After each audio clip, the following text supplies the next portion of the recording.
5 আগস্টের পর বাংলাদেশে এই প্রথম শেখ মুজিবের ভাস্কর্য ভেঙে নির্মাণ করা হচ্ছে ইসলামের পবিত্র ধর্মগ্রন্থ কুরআন এবং আল্লাহর 99 নামের নান্দনিক এক ভাস্কর্য। শরীয়তপুর জেলার ভেদেরগঞ্জ উপজেলা চত্বরে নির্মিত হচ্ছে এই ভাস্কর্যটি। 5 আগস্টের পরে এই প্রথম আমাদের কোরআনের ভাস্কর্য এবং আমাদের উপজেলার ভিতরে এই প্রথম দেখলাম। 8 ফুট প্রস্থ আর 16 ফুট উচ্চতায় নির্মিত পবিত্র কোরআনের নান্দনিক শিল্পকর্ম মুগ্ধ করছে সবাইকে। তো দেখা যায় আমাদের বাংলাদেশের সব জায়গায় মুক্তির একটা প্রচলন হয়ে গেছিল, মানে একপাক্ষিক। 5 আগস্টের পরে এটা ভাঙা হয়েছে আর কি। ভাঙার পরে এটা কোরআনের ভাস্কর্য বানানো হয়েছে, প্লাস আপনার আল্লাহ তাআলার 99 নাম এটাও দেওয়া হয়েছে। নিজস্ব পৃষ্ঠপোষকতায় নির্মাণ করা হচ্ছে ভাস্কর্যটি। নান্দনিক এই অনন্য শিল্পকর্মটির তত্ত্বাবধানে রয়েছেন উপজেলা ইসলামী ছাত্র শিবিরের মাহমুদুল হাসান ও সাইফুল ইসলাম মারুফ সহ ভেদেরগঞ্জ উপজেলার আরো অনেকে। নিয়মিত এখানে নামাজ পড়ি, আমাদের উপজেলা মসজিদে এখানে।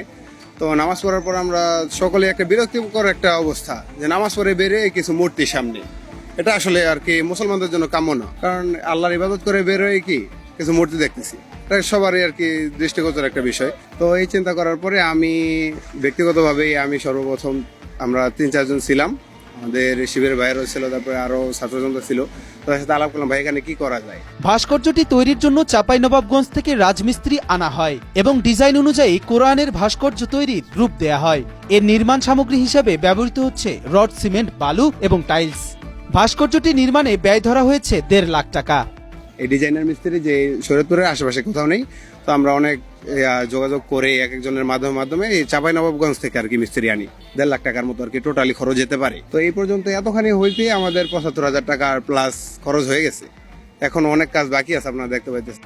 ইসলামের প্রধান ধর্মগ্রন্থ পবিত্র কোরআনের ভাস্কর্যটি ব্যস্ততম উপজেলা মসজিদ চত্বর মোড়ে তৈরি করা হয়েছে, কিন্তু এখনো উদ্বোধন করা হয়নি ভাস্কর্যটি। উদ্বোধনের আগেই কোরআন প্রেমীরা ছুটে আসছেন দূর দূরান্ত থেকে শুধু একবারেই অসাধারণ ভাস্কর্যটি দেখতে। তো এখানে আপনার এই যে টাইসের আকারে আল্লাহ 99 নাম লেখা হয়েছে। পরে এখানে আপনার আরো কাজ বাকি আছে, উপরে যেই স্টাইল আকারে লেখা হবে। কাজটা সম্পূর্ণ হলে আমাদের দেখতে সবার কাছে এটা ভালো লাগবে। এখানে যে যা দেখে তার থেকে অনেক গুণ এটা সুন্দর লাগবে। এই যে একটা ভাস্কর্য হয়েছে, আলহামদুলিল্লাহ, এটা কোরআনের একটা ভাস্কর্য, এটা ইসলামিক একটা ভাস্কর্য। এটা আমাদের এই উপজেলা চত্বরে হওয়াতে আমরা সবাই আনন্দিত।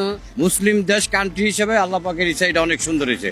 এই শরীয়তপুরের প্রথম এই ইসলামিক বা আরবি সুন্দর ভাস্কর্য তৈরি হয়েছে। আমরা সবাই খুশি, ইনশাআল্লাহ আনন্দিত, আলহামদুলিল্লাহ। মসজিদ থেকে আপনার নামাজ পড়ে বাইরে এই দেখতো ভাস্কর্য, মানে মুক্তি দেখতো। এটা তো আমাদের মুসলিম কান্ট্রির জন্য ভালো কিছু না, ঠিক আছে। এখন যেটা করছে এটা খুব সুন্দর জিনিস করছে। শরীয়তপুর জেলাকে দেখে সারা বাংলাদেশে যদি এরকম আল্লাহ তাআলার কোরআনের হয়, সেইখান থেকে ইসলাম অনেক শক্তিশালী হবে। জানা গেছে আগামী জানুয়ারি মাসের প্রথম দিকে পরিপূর্ণরূপে কোরআনের ভাস্কর্য তৈরি সম্পন্ন করা হবে।